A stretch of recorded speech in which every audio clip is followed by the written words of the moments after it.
Welcome, thanks for coming to watch this video.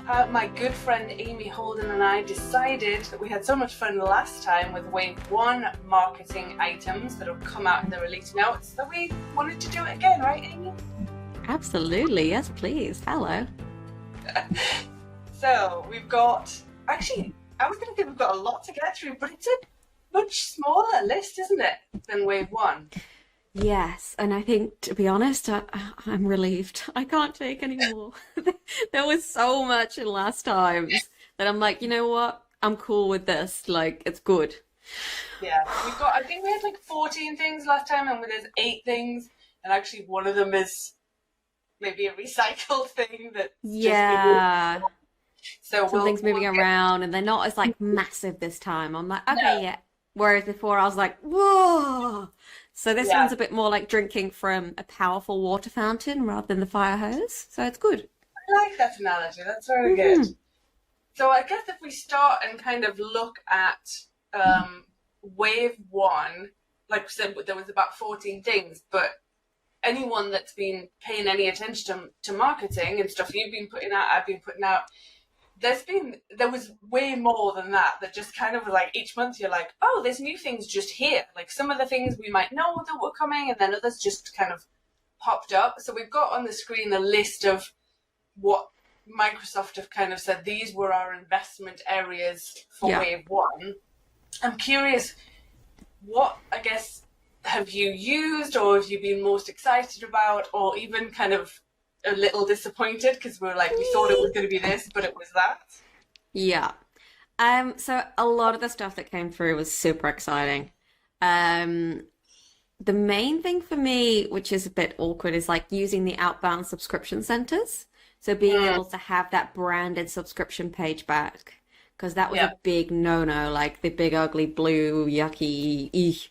So it was great to get that back because that gave me a reason to move a lot of customers onto real-time marketing because that was something that was stopping us. So yeah, that was really exciting. Um, it was all just really good. And then all the triggers, like honestly, I spend all my days talking about triggers and I'm so excited to be talking about triggers, which is just so bizarre. So triggers were great. I had great fun with those. yeah, I'll save my agreed. nuance. Tell me some good stuff first. So I'm trying to, like, in this list, I don't know which thing, whether they've missed it out or whether they've whether they've marketing worded it so cleverly that I just can't Oh, find yes. which one it is.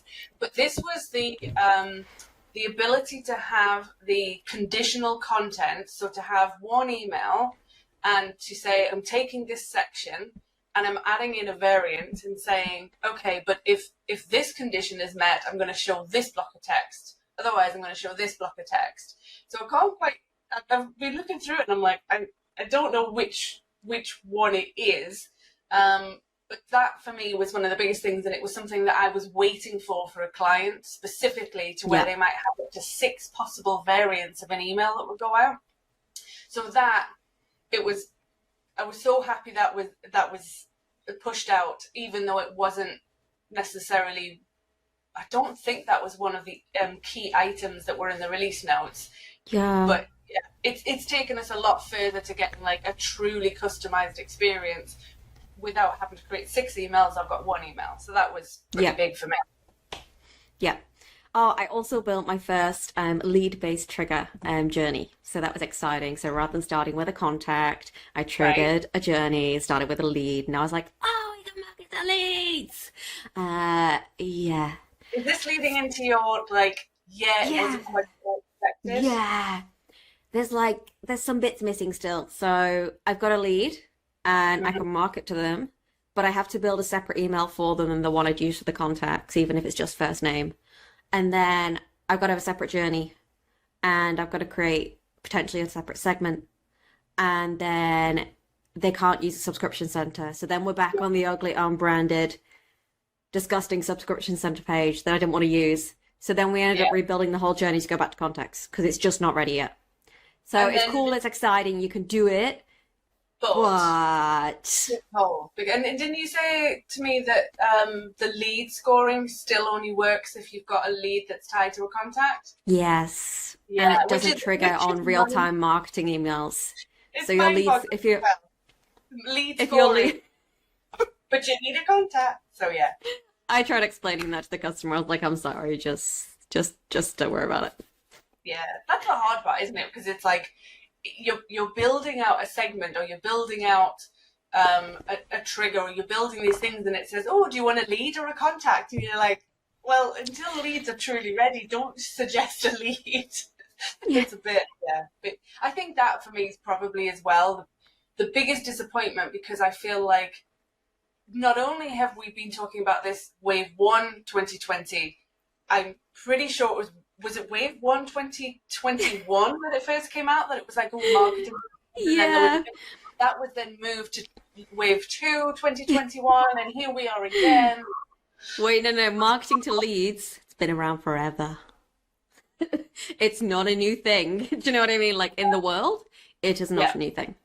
It's the starting point of the sales of a marketing sales process, is you're bringing in new leads. So yeah, we got a few pieces of the puzzle. They're fun. I just want the rest of the bits, and then I can do boom. That'd be exciting. So so wave 1, massive. I think they did an amazing job. They fit things in. It's incredible how much they've sort of pushed out. And also, I think, I know you feel the same, but I would like to just say how awesome I think the marketing team are, like at Microsoft, sort of listening to the feedback, and then not only listening but taking note, and then doing something about it and changing or switching things around, which I think is impressive. So they're moving fast. Thanks, team. So should we kick off? Do you want to go first with the first item in wave 2 2022? Absolutely. I've been waiting for you to ask. It's funny because now I want to do like the bingo voice of like, in 1 we have got. It's not even bingo, is it? No, I can't think. That's bully. The darts game. What was that? Anyway, sorry. We'll pretend that didn't happen. Oh yeah. Anyway, let's move on. We're both English. That doesn't translate. Okay.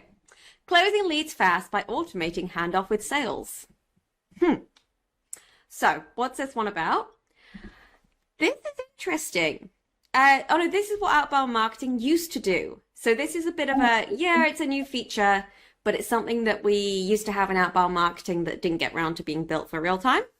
So this is basically, which is nice. It's those little pieces of the puzzle that are normally missing that we want to be there. So this is basically, you start a journey, a lead does something maybe, you send them an email, and then if they don't respond in 5 days, you create a lead. Oh no, you don't want to create a lead because you've already got one. Create a phone call. So then you're creating a phone call to go and ring someone and follow up, creating a task for the sales team to know what to do. And we can then build those into the journey. I had started doing this myself with custom triggers, calling them in the journey. So you can do it that way for now. But it's exciting to see that this is coming back to being out of the box behavior. It's standard. Yeah, I'm pleased. The thing that I not to pick holes in whoever did the screenshot, but the title, giving it the title of "Close Leads Fast by Automating Handoffs," but the segment starts from all contacts on the screenshot. So it's like, okay, and also I think I can see in some scenarios, but also very few clients that I've worked with, if they've already got a contact, very few are saying, oh, let's go ahead and create a lead. Now, there are some organizations that would say for any interest in any product or service, even if it's a current customer, we would create a lead and then go through and qualify that.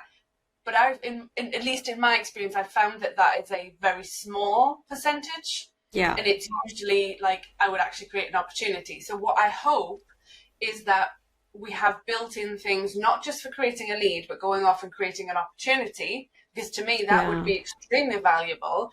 Because if I'm marketing to my current customers to say, hey, we know you're using this product. We've got this other product coming out that will work really well with it that you might be interested in. I don't want a lead. I want an opportunity because it's a current customer, it's current business it's business for current existing customers as opposed to brand new business from a lead. Which is a lead, Yes. Good point, well made. So I think it's awesome, and sometimes you go by the screenshots, but I hope that it's like, let's create opportunities as well as leads, and phone calls and tasks. And all the activities, that would be good. Yeah. So I'm curious what you think about this next one. I'll give you my opinion first, let's see what you think. So this one is Optimise B2B, so business to business marketing with a new out-of-the-box analytics dashboard. And this is, it looks very pretty. This is basically an out-of-the-box sort of funnel type dashboard to track leads moving through a pipeline. So for me, sorry, Microsoft, I was very impressed with when we first got marketing and we had outbound marketing, we had the insights tab and it had so much information, it looked great. And then we went with real-time marketing and we got an analytics dashboard, and we got another one that was for channels versus journeys. And then there's also a horrible one that's never really been finished on the email, which just says more data coming soon, which has said that for over one day. You'll see that. This looks really good. Here's the issue that I have with it. If it says out of the box, that to me says, this is what you're getting. You're getting what we give you, as opposed to, and again, probably from your experience as well, each organization has a slightly different pipeline that they follow. They've got different terminology. They've got different processes. Some might have a lead straight to opportunity. Some might have, it's a marketing qualified lead, then it goes to business development, then it goes to sales, all of that out of the box just feels less likely to be used, in my opinion, from a report. Yeah, it's a nice starter for 10. Ideally, I'd want to then pull this out and then customize it for myself, but I don't think that's going to be there yet. It's nice to have something, and it's a good sales tool when you're trying to sell marketing, because you're like, oh, look at all these graphs, isn't it pretty? You don't know what they mean, but they're pretty. But I'm hoping that this has more of the drill down. It does have drill down, thank goodness. Yeah. So the dashboards at the minute, you click on stuff and nothing happens. Looks from the explanation, I click on stuff and it happens, I can drill in. So hopefully that's more responsive as well. Yeah, like I said, it looks good, but it's very clearly defining marketing, like on there it's got marketing qualified leads, it's got lead generation, marketing qualified leads, sales opportunities, and then wins. So sales opportunities, I'm assuming it's an opportunity was created from something that started, so from a lead. Yeah, like what does it mean? Yeah, and then maybe it was qualified, but what is marketing qualified lead? Are you having to use that marketing qualified lead business process flow where you're saying that it's now qualified? Which so many companies wouldn't be using that business process flow, they'd be using their own in sales. I don't know. So we'll see. But Just I'm not. A passing comment to say this is for the last month. This business is doing really well. 3.2 million. Yikes. Sorry, I got completely distracted by looking at the actual numbers. 400 leads being generated for some organizations I work with. That would be like a year's worth. Yeah. A lot smaller one. So nice start. Ideally, I want to customize it. It's better than nothing. Yeah. Let's see. Yeah, exactly. So we're moving into our favorite category data and AI. AI. Okay. Okay. So we are going to grow your business with 3x, also known as 3 times, maximum monthly interactions. I didn't realize there was a massive restriction on this, but I guess now we're moving more to the enterprise side of stuff. It looks like Microsoft are looking and being like, oh, no, we can't scale to enterprise level. So now apparently we can reach up to 3 million messages a month with Dynamics real-time marketing. No. 300 million, not 3 million. Oh, 300 million. I was going to say, that didn't sound like much, did it? I was like, 3 million. Okay. 300 million, it does sound better. Yeah. So I'm guessing they've had customers that have complained and said, hey, I don't have enough capacity. You're not catering for my business, where. And they've gone, oh, whoops, yep, here you go. So basically everything, all the previous limits have just been times by 3. Sounds Yeah, reasonable. I think so. But then at the bottom, see, that's the thing, is you read it and you're like, oh my God, that's awesome.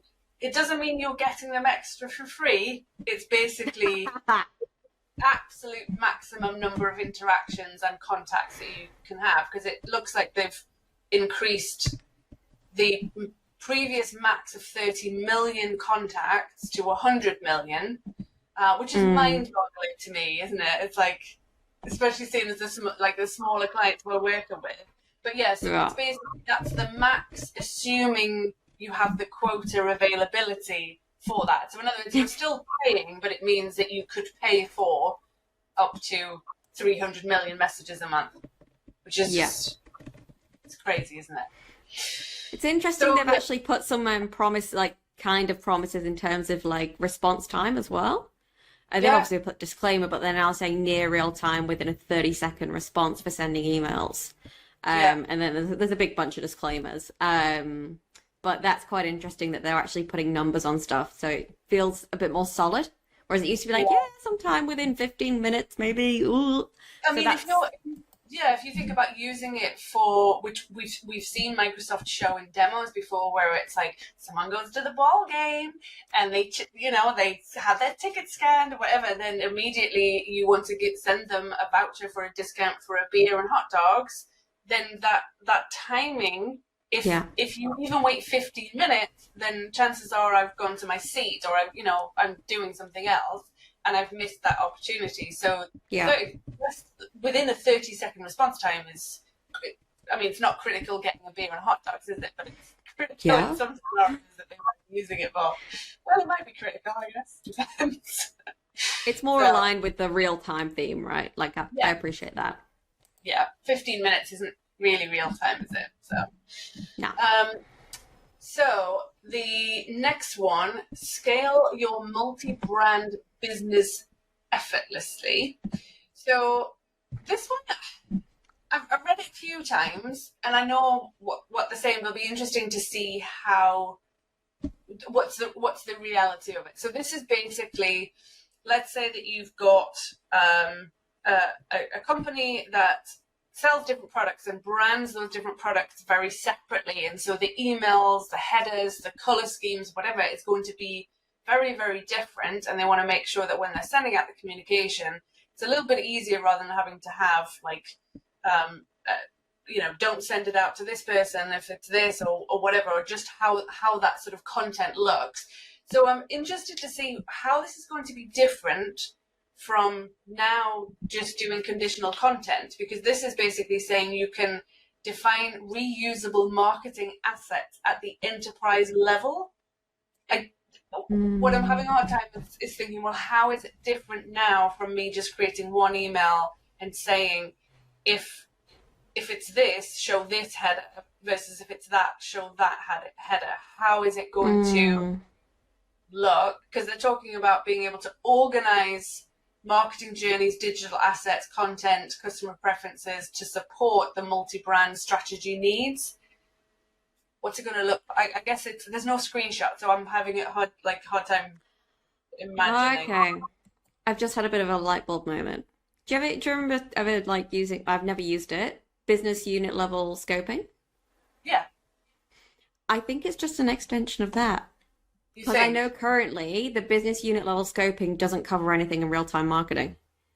Like Uh, it doesn't okay. talk to it. So I think it's more like enabling that across more of the platform, and also at a more fine grained level, because now they're applying it to assets and images. So it Mm, might be more around that. And actually, because I know business unit level scoping's been a bit, I've never used it, but I've never heard enough to make me want to use it because it sounds messy. but Um, you would only use it. So let's take this. So I've got customers that sell different things to different people. So they're very unique paths that the sales pipeline would go down. So the fields on the leads are different. The fields on the opportunities are different. yeah. That kind of thing. but everyone's within one business unit. So that business unit scoping is only beneficial if I've got more than one business unit. So I hope it's not that, because you're not going to say, oh, we're going to set up all these different business units just for that. So hopefully it's the business unit scoping. It's a bigger architectural decision than often what you can make when you're running marketing. I hope it's not that, but I think point though, that last bullet point says built on top of modernized business unit. Yeah, it's business unit level scoping, isn't it? I think it is. Balls. Whereas the title, I got so excited, I was like, multi-brand, yes. I want to be proven wrong. I'm open to being proven wrong. Bring it on. I do too. All right, so moments based. Ooh. Moments based. There was no AI in that section as well. That was so exciting. My favorite data and AI section.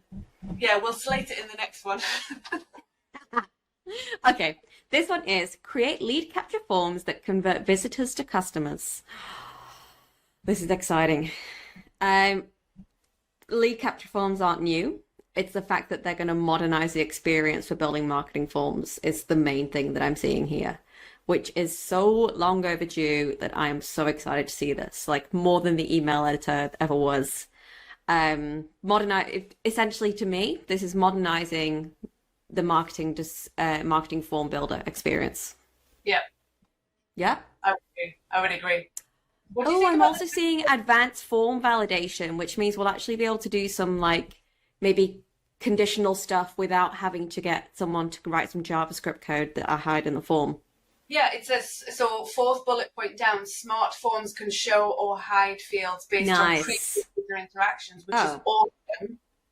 Well, it depends. Does it mean a previous user interaction, like I filled out a form 2 weeks ago, and based on that, you're only going to show certain fields because you've already got my phone number, so you don't need to ask? Or is it meaning previous user interactions with the same form where I answered a question, and based on how I answered that, I'm then showing fields?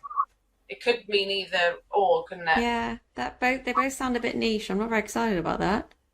Oh no, I can see that. Like, so basically, conditionally showing hiding fields. Right? So if it's based on the form that I'm filling in right now, great. If it's based on a form I filled in 2 weeks ago, like what? How niche? Because, excuse me, it depends then how much you're tracking on someone. So if it's based on values in Dataverse on your record. So if you go to a form, and because there's cookies in your browser, I know you're Amey Holden, and I've already got your city, and I've already got the number of employees you have, and I've already got your phone number, then if it means I can not show those because I've yeah. But which one does it mean? And I also don't like the title of this, because I feel like it's not just leads. It is not. It's anyone that's it's the person filling out the form, because, and you and I have had conversations about this before in terms of having that form. It's not always for a lead capture. It's, I've got a white paper, I've got a case study, and that means anyone going to the website can fill that out and say, oh, I want this white paper. I might have been a customer for 25 years. I'm not a lead. You haven't generated a lead from me. You've actually continued to engage with a current customer, which is just as valuable as potential new business, right? So yes. Calling it lead more valuable, I'd say. Yeah, I don't know. Just a bit. Yeah. 0 points for the title, but if it looks even half as delightful as it does in that screenshot, I'll take it. Yeah. What about that? But the thing at the end is that when they submit this goddamn form, it comes out like a pile of poo. Oh no! I thought you were going to say the last. Look at the last bullet point, Amey. That's your dream. The thank you email. Send a your thank you dream came true. Yeah, that's good. Nice. Auto response to form submissions. Nice. Which we should have had. That should have been a new feature on its own. I would have been way more excited about that. Yeah. So that one is good. That one we have needed, and it looks like it's going to be way better than what we ever had for outbound. So this one, extend your outreach with custom channels. I'm really excited about this, but only because I'm hoping it's going to be something, and I feel like I might be let down. What do you want? And then I'm going to send you a message and go, Amey, I'm really disappointed. Um, this is, in addition to real-time marketing channels, which is the email, SMS, and push notifications, this is the ability to create custom channels using customer journeys, which that ability has existed in outbound because you've got a tile for a custom channel. Obviously, you need to have a developer probably go off and create that. But this is basically custom communication channels for real time. So my hope is, because I'm working on a project where they need to do direct mail, and actually somebody else emailed me recently about that, the potential to do direct mail. In the screenshot, and I know they're just words, so we don't actually know anything about what kind of words, but one of them says, so they've got a screenshot that says custom email provider, travel agency. They've also got one that says mail distributor. So I guess it just depends on whether you can build something and connect to like an API for another service or something like that. I think, I don't know where I saw, so in the business value, it says something about WhatsApp. So you could potentially use and say, I want to send a WhatsApp message to somebody. Yeah. So I can see for some brands, for some organizations, that sending a WhatsApp message, that might be a good thing to be able to do, but for even just to be able to use a different SMS provider, because at the minute you're restricted to, I think, like Twilio and then the Azure one and maybe one other. Whereas some organizations don't use those ones. They've already got one they've already paid a load for it, like they want to use that one. So go ahead and build your own connection. Nice. Yeah. So that'd be good. Hopefully it's relatively straightforward. I don't know if I would be able to be building something, but it's great that it would be there for someone to be able to go off and build. Yeah, I don't think I'll be building anything in that, but it's good to know I can give it to someone and go on, off you go. That's that out. Please build. So okay. Next topic, please. Personalization. Let's get personal. So, are you ready for this one? It's so marketing-y. Delight I got excited. Delight customers with personalized AI-powered next best content. This sounds like something that we have in every single release. It's always that kind of words. This is about basically where the marketing system tells you as a marketer that you don't need to be a professional and it's going to do your job for you, I think. What do you reckon? Isn't this the one that was moved? There was two that have been removed from wave one and moved to the next release. Yes. And this is one of them. It's the exact same title. Delight your... Oh, no, hang on. This worded slightly They retitled a bit. Yeah. Originally, it was hyper-personalized next best content selection. I think this is the same thing, isn't it? Yeah, please see previous video for a rant about AI. I will look at it. I'm not very excited about it. What is it about it that you don't care for with AI? Like, marketing is a profession. Like, it's someone's job. Like, if a computer could do it, then there wouldn't be a whole profession around it. Like, if it was that simple, there wouldn't be a whole profession around it. I think people that are using it are either it's because they aren't marketers or they're just trying to get by, in which case they may be probably not on such a sophisticated system. From my experience, marketers look at that and go, that's offensive. It's offensive to be told how to do my job. Like, this is my job. I get paid to do it. It's not a science. It's an art. I know that sounds dramatic, but I'm going to throw it out there. Nah. Yeah, I think there's probably, and I would say you and I might never work for an organization that would be at the level of the millions that we just talked about earlier, where we can increase to 300 million a month. I can see for that amount of data where you're let's say it's a clothing brand, or it's somebody that is like has a store that's selling things, so it's like mass on mass on mass, and I could see maybe something like that where it's able to learn quickly enough to understand.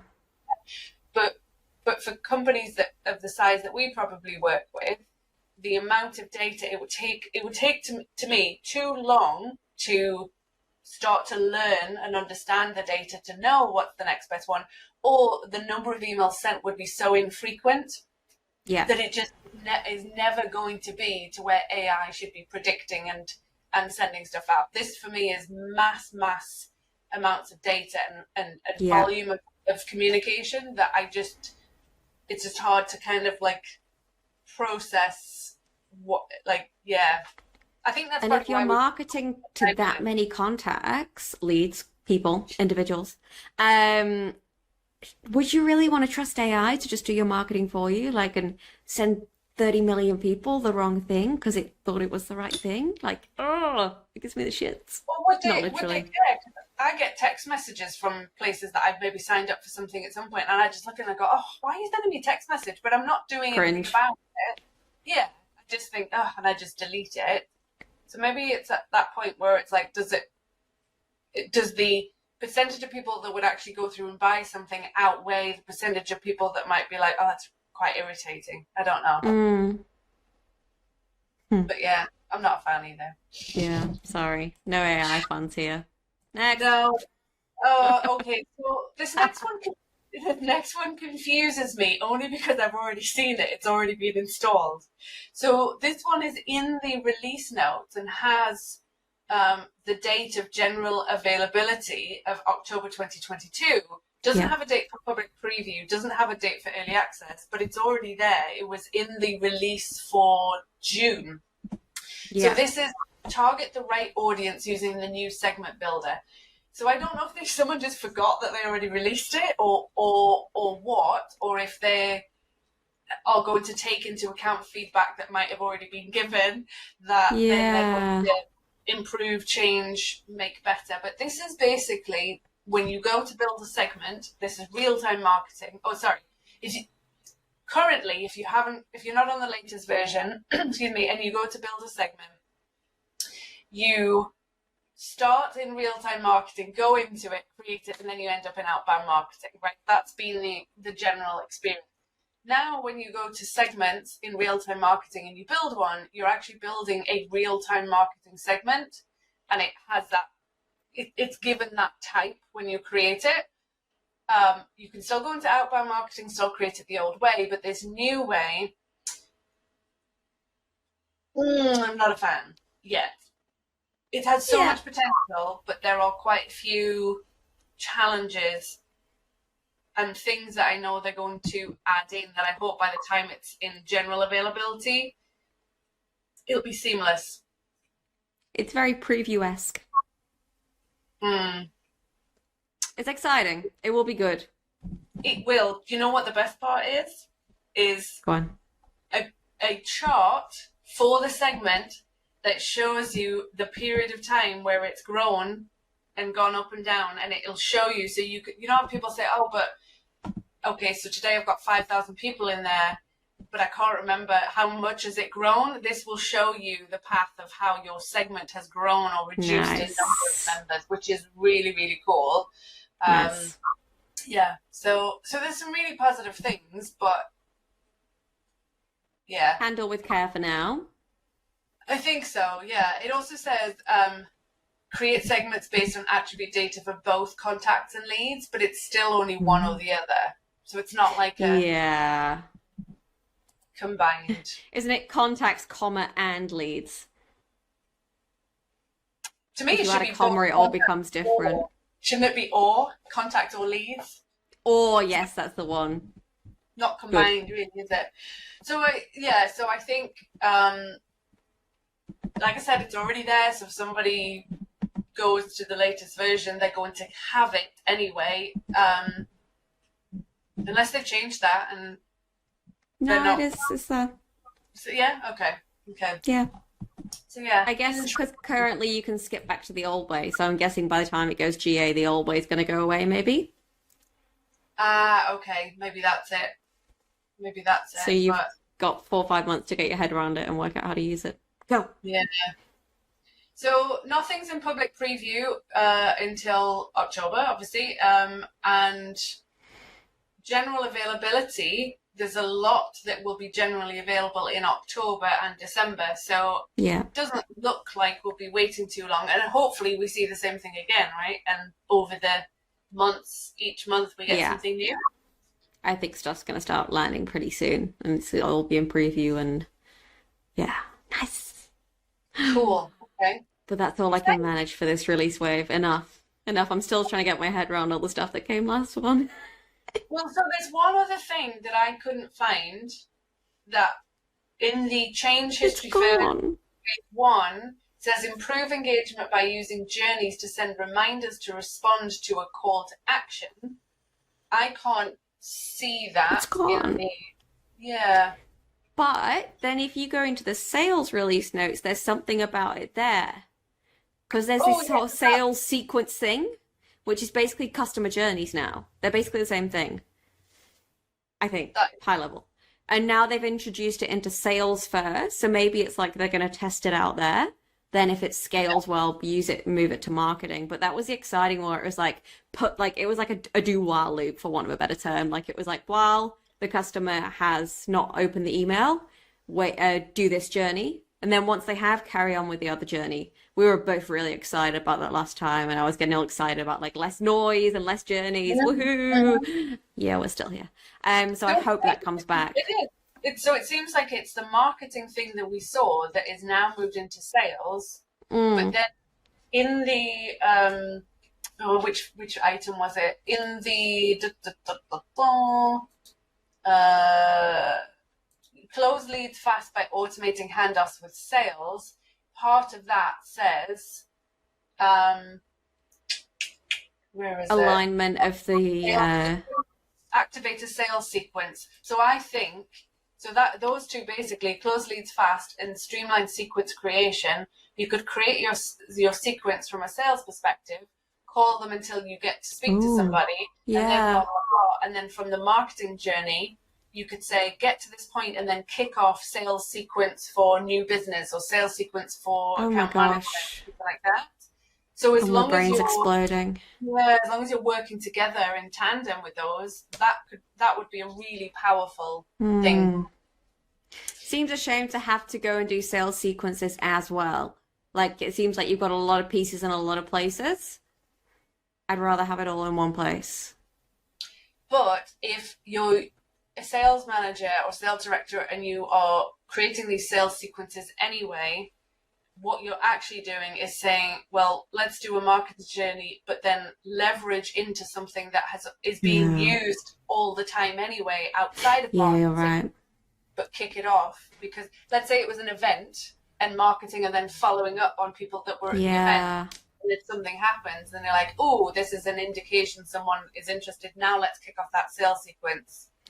I should probably go learn about sales sequences, huh? Me too. So much to learn in so little time. So that's it. That's like a nice short little package of things in the release note. So I'm glad we had a chance to chat about it again. Likewise. I look forward to seeing some blogs from you or videos or something. I'm sure I'll see the same from you. I reckon we can whip a few out, you know. We'll do a few. Yeah. Excellent. Yeah. Well, thank you very much for taking time. Always a pleasure. Yes, we appreciate you spending time learning about the items in Wave 2 2022 marketing items. And we'll see you next time. See you later. Hi, I'm Megan Walker. Thanks for watching. I hope you enjoyed the video and that you learned something from it. If you don't want to miss out on any other content, you can go ahead and click on my face below to subscribe. And if you want to watch the next video, you can do that by clicking over here and go ahead and get started. Thanks again.